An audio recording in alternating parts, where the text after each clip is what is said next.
Hey, welcome back to Five Lakes Garage, and today we're working back on the pumpkin. And what we're going to do here is actually put in 2 batteries. Now, if you've seen all the other videos, you've seen all the other things that I've done to this Jeep. I did build it from the ground up. It was a frame off restoration. It was my first one. Yeah, there's some things I would do differently, but most of it, I love it. Goes down the road. It doesn't squeak, rattle, and roll too much, except for the whole D-rings on the bumpers. But we do have quite a bit of electronics and stuff like that in here. When I say electronics, that's future stuff. Right now I have lights. I have a winch. I do have a 12,000 pound winch here. It is a complete overkill for this rig, but it does work and the price was right. Now, why do you run 2 batteries? Well, if you are in camp and you got your lights on, you got all this other stuff, you're trying to work on it, you're draining your primary battery. You still want to be able to start it. Now, this is a manual. We could bump start it, but we want to keep our starting battery separate from our auxiliary battery. Now, the auxiliary battery is going to run the winch, and it's going to run the lights and run all the other stuff. But there's a couple ways of doing it, and the way that we've chose to do it was a little bit more expensive than some of the other ways. But it's a lot safer, and we should be pretty good in the end. It does involve a lot more wiring because you do have 2 batteries, but you also have to isolate them. You can run 2 batteries together. Yes, you get the cold cranking amps of both batteries. You do run it in parallel. If you run it in series, that means you got a 24 volt and you can burn some stuff up. Don't do that. This particular case, we're just going to run all of accessories off of one, starting off the other, and then isolate it down. And this is how we're going to do it. All right, hopefully you can see my little diagram here. They did have instructions that I did go over, but they have a lot more options on this particular kit, and that we're not going to use it. So I've simplified it down to just what we are going to need. So you're going to need 2 batteries. Now these are from a different year. I got this one a little bit older than this one. All the numbers match up. The cold cranking amps, the duty cycle, everything matches up. So we should be okay with these 2. And the way we're going to control it is off of this guy. Now this is a Blue Sea system. And what this guy is going to do is that you connect up both batteries.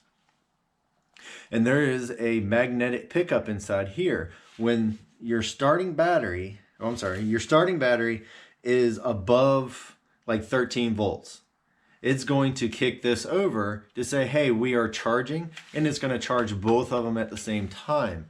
Now, if it goes below 13 volts and it's saying that, okay, your engine is off, you're not charging, it's going to separate these 2 batteries, okay? So if you have this guy here running your radio, running your lights, your winch, or whatever, it will not drain your starting battery. This will still have a charge on it.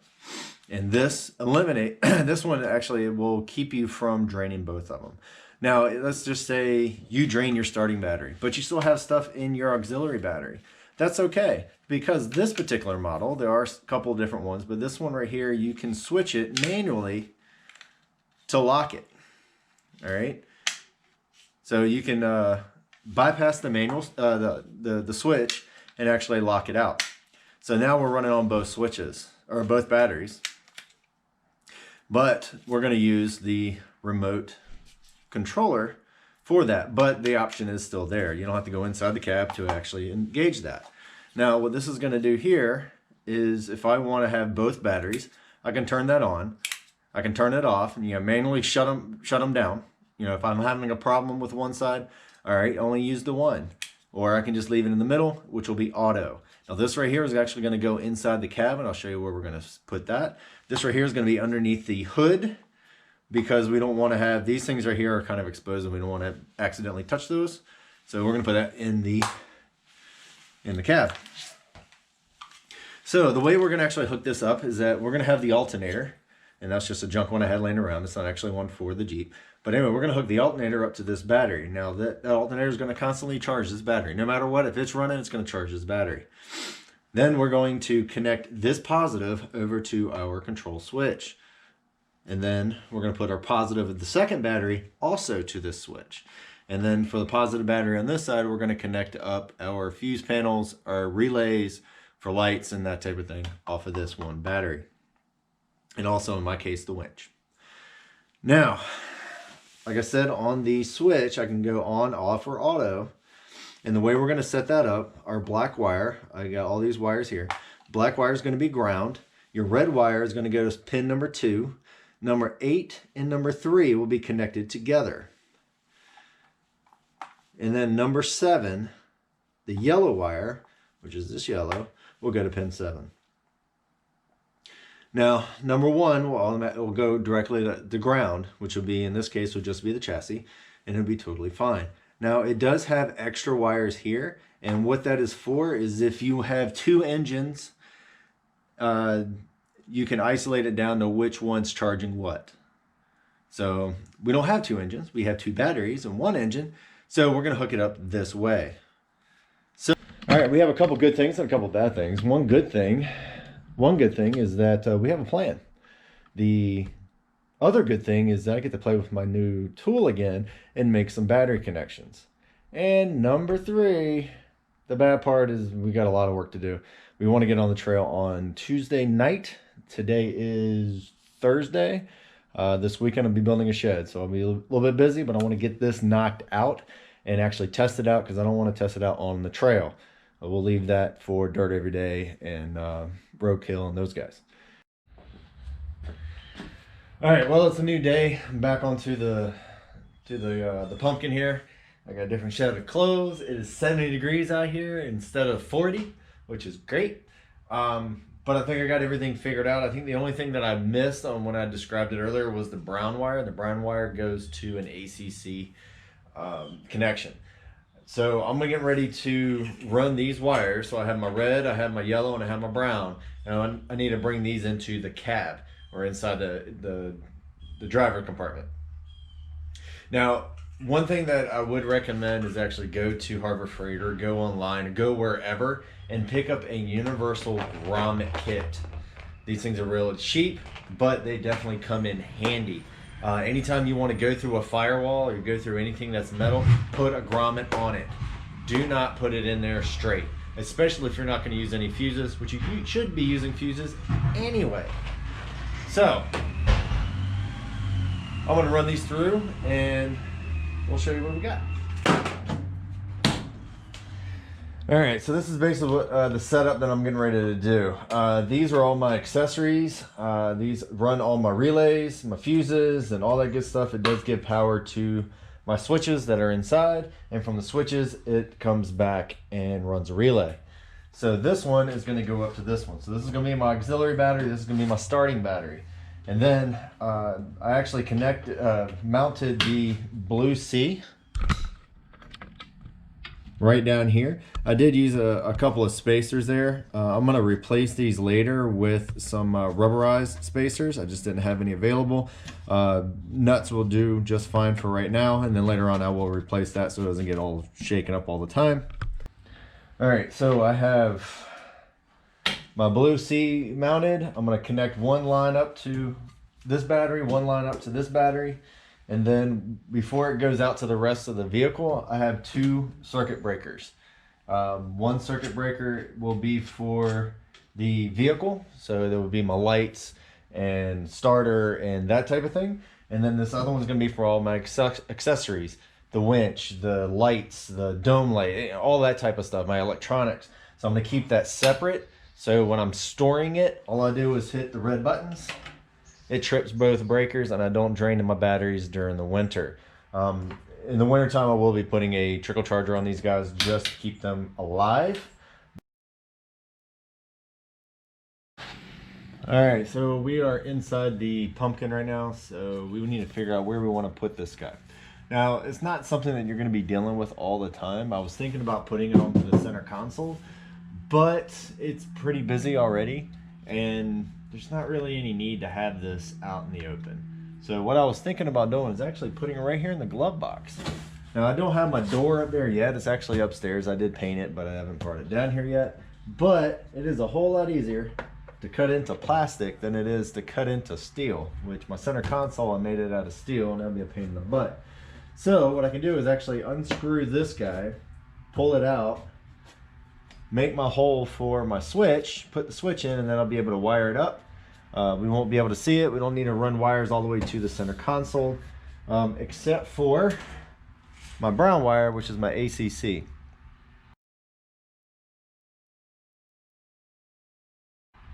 Now I was actually going to connect this up to, I'll look at the fuse box and see what we got to connect this up to. But we'll find that out and we'll figure it out and we'll let you know.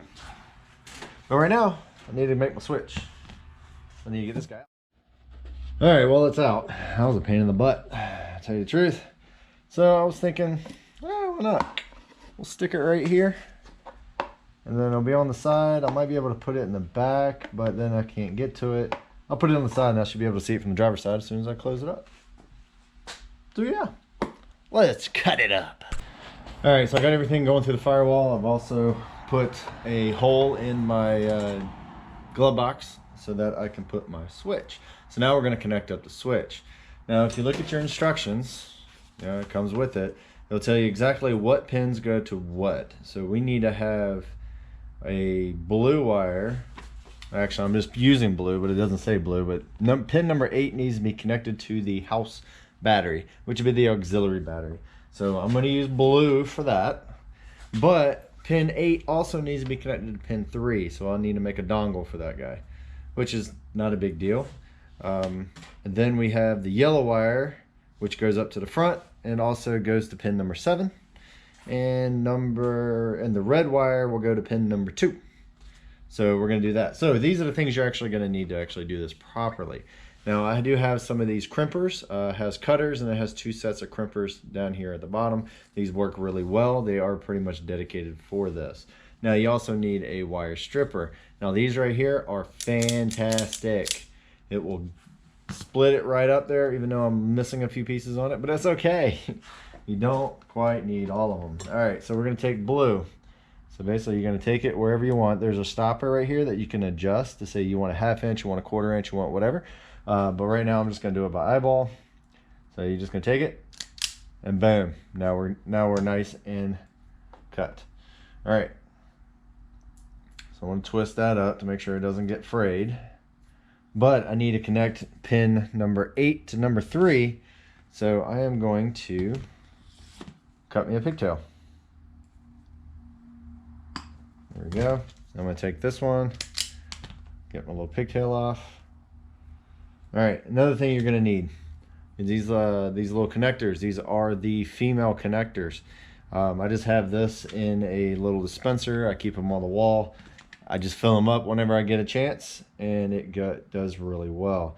Now, on this right here, I actually cut this a little bit too long, and I kind of do that intentionally because I kind of want to have a clean cut right there at the end.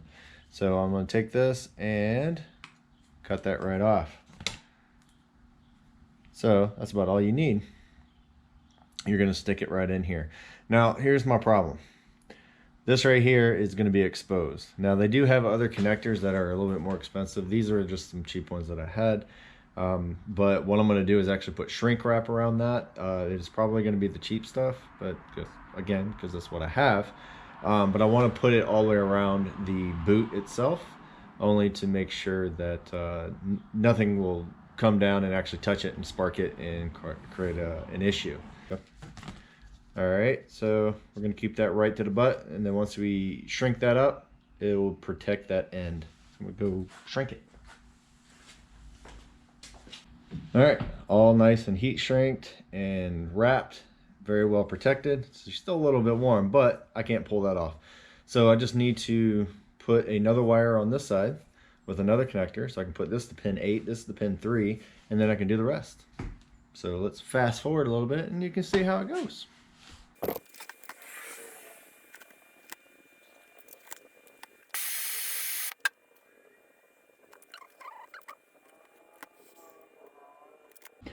All right, so my plug is all ready to go. I can actually cinch it back in there. So I have from pin 8 to pin 3, I had to use a bigger connector. This is one of my better connectors, so it actually worked pretty well. The only other one, the extra that I had to put on this switch would be my ground. Just use a chassis ground. It should be fine. Just make sure it's well cleaned and don't use a tech screw and that type of stuff. Excuse me. Just make sure that it is well grounded. So I'm going to slide this in and then we can wire up the front. And also leave enough slack underneath the dash that if you ever need to take this plug out, you can pull it out and still have your cables attached to it. All right, so I've already put all the inside wires to the outside and actually connected it up to the box. Thought I had some good footage of that, but apparently I didn't. So I'm going to show you real quick on one of these exactly what I did with all those other ones. There's a couple different ways of actually connecting just two wires together. I'm just going to use this blue and this black because I have it as scrap. But anyway, kind of sort of just want to butt them up together. Now there are different ways. All right, there's different ways of actually butting these two together. One, you can use a little barrel connector, which is fine. It is a mechanical seal, well, mechanical grip on it, but I have a tendency of these guys actually falling out. I'm not exactly a huge fan of these. I do have them. I can use them in a pinch, but I'd much rather do it this way. Throw that away. So what I'm going to do is actually take these two pieces of wire, and some people will just go twist, twist, twist. All right, that's more of a house wire. We don't want to do a house wire. So we're going to go and take this side and twist it around that way. And then we're going to take that side and twist it around the opposite way. So when you're done, you're just going to look just like that. Now, you could just sit there and throw your shrink wrap on there and you should be okay as long as it doesn't get tugged on it. But we're going to take it one step further and actually solder it. So this is what we're going to use. A soldering gun. And then I'm going to grab some solder. Okay, so basically what we're trying to do here is actually heat up the wire. So we're going to get this really nice and hot. Then we're going to take our solder and then we're going to put it on top of the wire. We don't want to put it on the actual soldering gun itself and then just kind of smear it on there because that's more of a cold solder. And we don't want a cold solder. We want one that's nice and hot because we want to get this solder all within those. All right, she's starting to smoke a little bit. So as you can see, that solder is all inside there and she is not coming apart. So once I actually get that done, most of the time I'll let it cool off just a little bit just because by the time you get this heat shrink on, it might shrink your heat shrink so much that you can't get it on. And there you go. So this guy right here is not going to come off anytime soon. This is still a little bit warm. But I pretty much did this on every wire that we actually pulled through the firewall. This is just a scrap because that footage didn't come out. But it's okay. But now you know how to do it. But just do that on every single last wire. All right, let's go back to the Jeep and figure out what we got done. This wire here is relatively small, but it only needs a 2 amp fuse. Now, one little tech tip there, when you do put an inline fuse in there, make sure that the type of fuse that it uses is the same one you use in your fuse box. So then you only have to carry one set of fuses.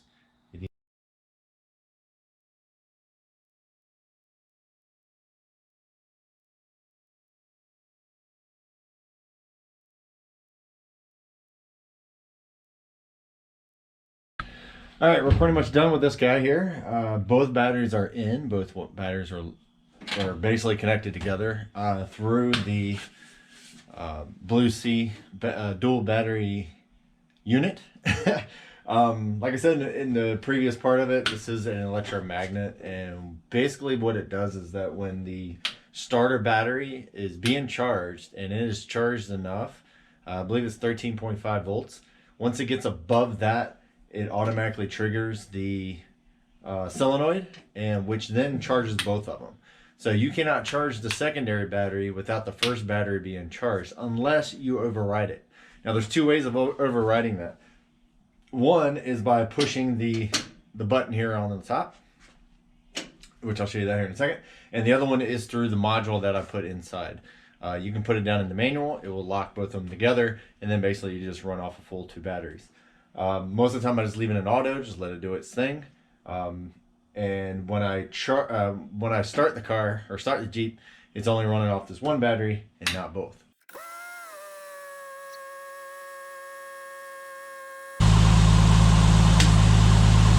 All right, there you go. So the solenoid just kicked in. That means this battery is above 13.5 volts, and now it's charging both of them. Happy joy. All right, hopefully that will help you understand a little bit more how this thing works. So far so good. It's a great product. It does do it automatically. I do like to have the manual option as well. If I drain the auxiliary battery and I just crank it up, I'm not waiting for it, so I can just hit manual, boom, I got full cranking amps. And also, like, if I'm trying to crank and I just need a little extra, I can hit that manual button. It will switch over and be able to start the vehicle using the auxiliary rather than the other one, in case I'm like cranking forever and I can't get it to work. So it's a great option. Good thing to have. These Odyssey batteries, being how small they are, they do have a lot of punch to them. I was really surprised. When I was moving the Wagoneer around the shop, I was using the winch off the front, never even started the engine, and it had plenty of pulling power. And actually, with that winch, it's a way overkill for what I'm doing right now. It's a 12,000 pound winch on a CJ5, but like I said before, it was the price was right. Anyway, stay tuned for some more stuff coming up. We have transmissions, we have automotive, we got sheds to build, we got all this other good stuff. So stay tuned, subscribe, tell a friend, share it, all that good stuff, and hit the bell so you'll know exactly when I have everything sent out. Anyway, till next time, keep doing it and get your rig ready for the season. Later.